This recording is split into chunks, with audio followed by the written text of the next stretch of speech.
ورسوله اللهم صل وسلم وبارك على نبينا محمد وعلى آله وصحبه ومن تبعهم بإحسان إلى يوم الدين. يا أيها الذين آمنوا اتقوا الله حق تقاته ولا تموتن إلا وأنتم مسلمون. ثم اعلموا أن الله مرقم بالصلاة والسلام على رسوله كما قال تعالى إن الله ملائكته يصلون على النبي يا أيها الذين آمنوا صلوا عليه وسلموا تسليما. أما بعد فيا عباد الله أوصيكم ونفسي بتقوى الله فقد فاز المتقون وطاعته لعلكم ترحمون. Jamaah kaum muslimin sidang Jumat rahimani rahimakumullah. Segala puji bagi Allah SWT yang telah melimpahkan begitu banyak nikmat dan karunia bagi kita.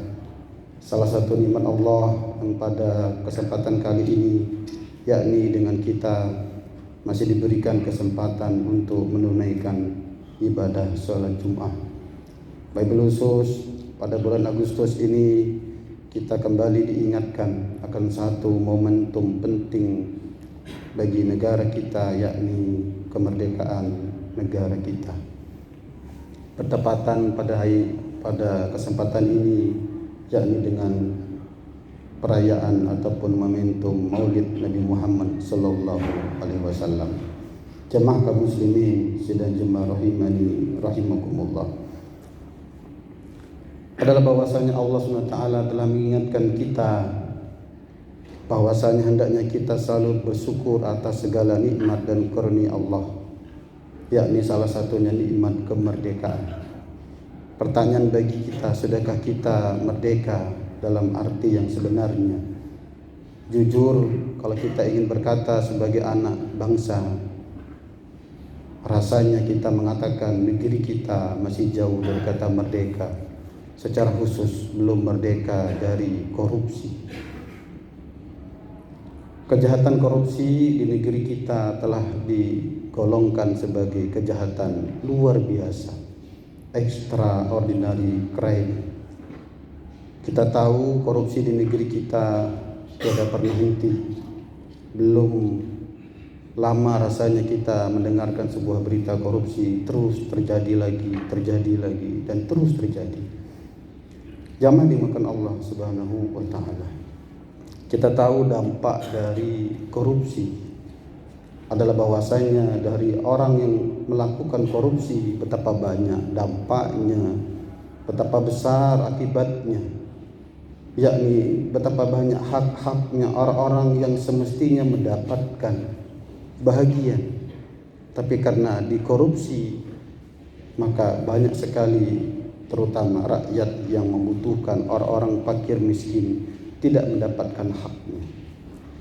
Maka jamaah dimuliakan Allah Subhanahu wa ta'ala, pada momentum kemerdekaan ini mari pada tema khutbah kali ini kita menjadikan sebagai satu kajian bagi kita agar kiranya tumbuh kesadaran dalam diri kita, agar kita tidak jatuh ke dalam perbuatan yang sebetulnya sangat dilarang di dalam agama kita.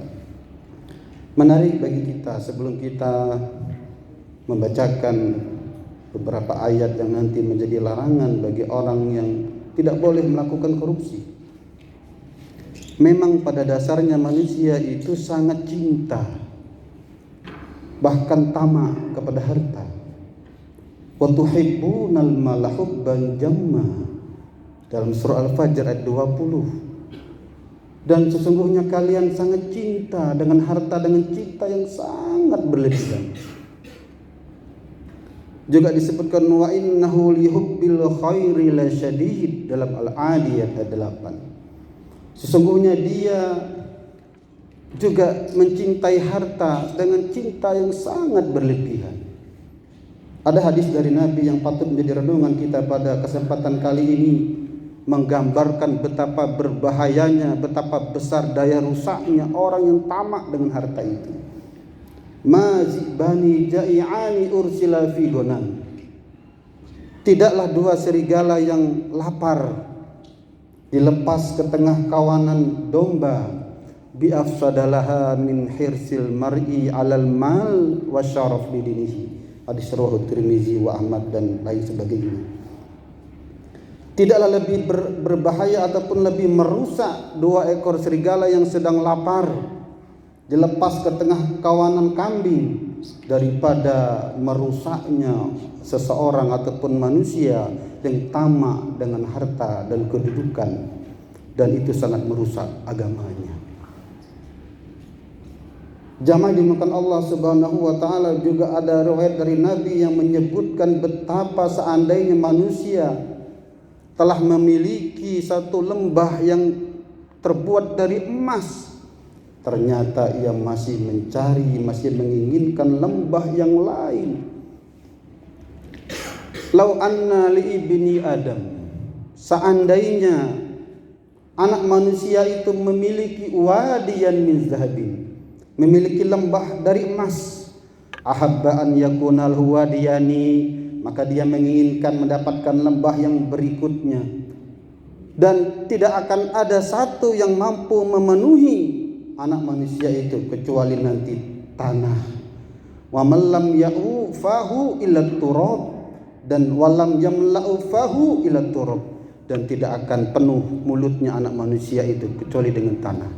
Dalam hadis yang lain, bahkan ketika dia sudah mendapatkan 2 lembah, kata Nabi, ia masih mencari lembah yang ketiga. Wa malam yasuddu jaufa illa turab, dan tidak akan pernah mengenyangkan perut anak manusia itu kecuali dengan tanah, maksudnya ketika ia telah meninggal dunia. Jamaah dimuliakan Allah Subhanahu wa taala, kita tahu telah disebutkan dalam Al-Qur'an kisah Qarun. Bagaimana kekayaan Qarun tidak ada, bahkan mungkin hingga saat ini tidak ada yang bisa melampaui hartanya Qarun. Bahkan ketika orang menemukan harta di dalam bumi disebut harta Qarun. Saking kayanya Qarun, hatta untuk membawa kuncinya diharuskan hendaknya paling tidak 7 orang pemuda yang kuat. Bayangkan betapa banyaknya harta Qarun, tapi apa akibatnya?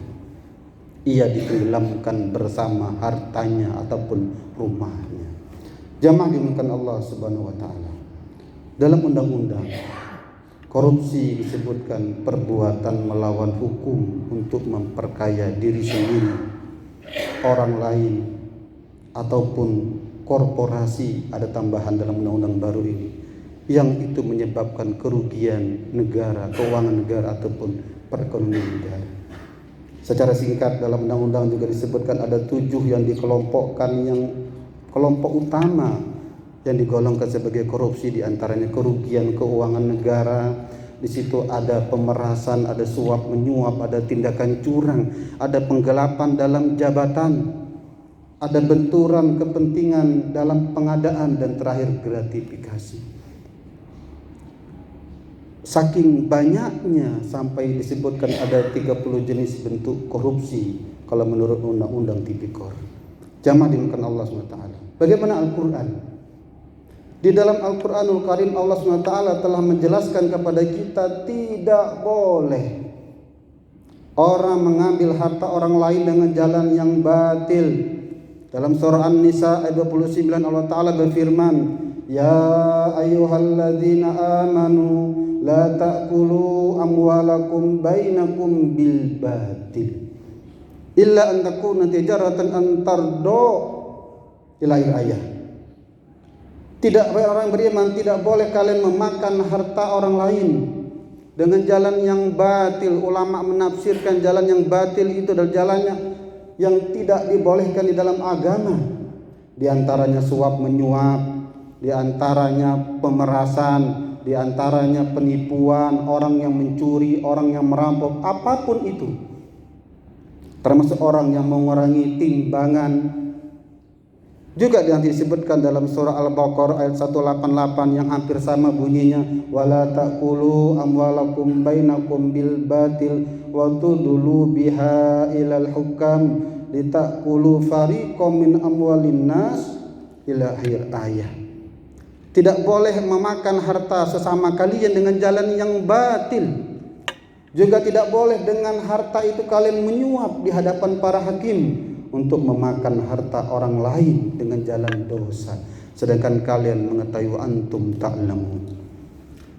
Korupsi disebut dalam bahasa Arab ada beberapa istilah, ada asuf, ada syarik, ada gulul. Termasuk nanti dalam surah Ali Imran ayat 166, wa may yaglul ya'ti bima ghalla yaumal qiyamah. Barang siapa yang mengambil, barang siapa yang berkhianat, dalam arti tafsirnya orang yang menyembunyikan harta rampasan perang, atau orang yang berkhianat dalam suatu urusan, dalam suatu amanah, secara khusus dalam perkara harta, maka nanti dia akan mempertanggungjawabkan, membawa yang dikhianati itu di hadapan Allah Subhanahu wa taala. Jamaah dimakan Allah Subhanahu wa taala. Kita mengetahui kejahatan korupsi ini harus selalu kita dengung-dengungkan akan bahayanya dan dampaknya yang begitu besar. Pantas kemarin juga terjadi demo, undang-undang perampasan aset didorong agar betul-betul menjadi satu senjata agar orang semakin takut. Karena perbuatan curang, perbuatan menipu ataupun korupsi ini secara khusus adalah perbuatan yang sangat dilarang di dalam agama kita. Jangankan mengambil harta sekian miliar bahkan sekian triliun, 1 rupiah yang kita makan bukan dengan jalan yang benar nanti akan dipertanggungjawabkan di hadapan Allah Subhanahu wa taala. Maka jamaah dimakan Allah Subhanahu wa taala. Terakhir, bagaimana agar caranya kita tidak tamak, kita tidak rakus dengan harta? Ingat, Nabi kita mengajarkan kita untuk kita hidup qanaah. Qanaah itu adalah orang yang hidup sederhana, orang yang tidak menginginkan yang berlebihan dari apa yang dia inginkan. Dia selalu mensyukuri akan nikmat yang Allah Ta'ala berikan kepada dirinya. Karena senyatanya memang kalau kita renungi, kita muhasabahkan dalam kehidupan ini, apapun kondisi kita, sebetulnya sangat banyak nikmat dan karunia Allah yang pantas untuk kita syukuri. Maka mari pada kesempatan yang mulia dan berkah ini, pada momentum yang mulia ini, juga secara khusus Nabi kita telah mengajarkan kita, sebagaimana Nabi diberi gelar Al-Amin, orang yang dipercaya, orang yang jujur, orang yang shodih, orang yang pantas diberi amanah. Apatah lagi kalau kita telah diberi amanah besar untuk memimpin negeri, kita telah mengemban amanah yang besar memimpin orang yang banyak, apapun pangkat dan jabatannya. Mari kita jaga amanah itu, terutama untuk kita tidak mencurangi, untuk kita tidak melakukan satu perbuatan yang bisa merugikan orang lain, termasuk perbuatan korupsi. Barakallahu li wa lakum fil Qur'anil azim wa nafa'ani wa iyyakum bima fihi minal ayati wa dzikril hakim wa taqabbal minkum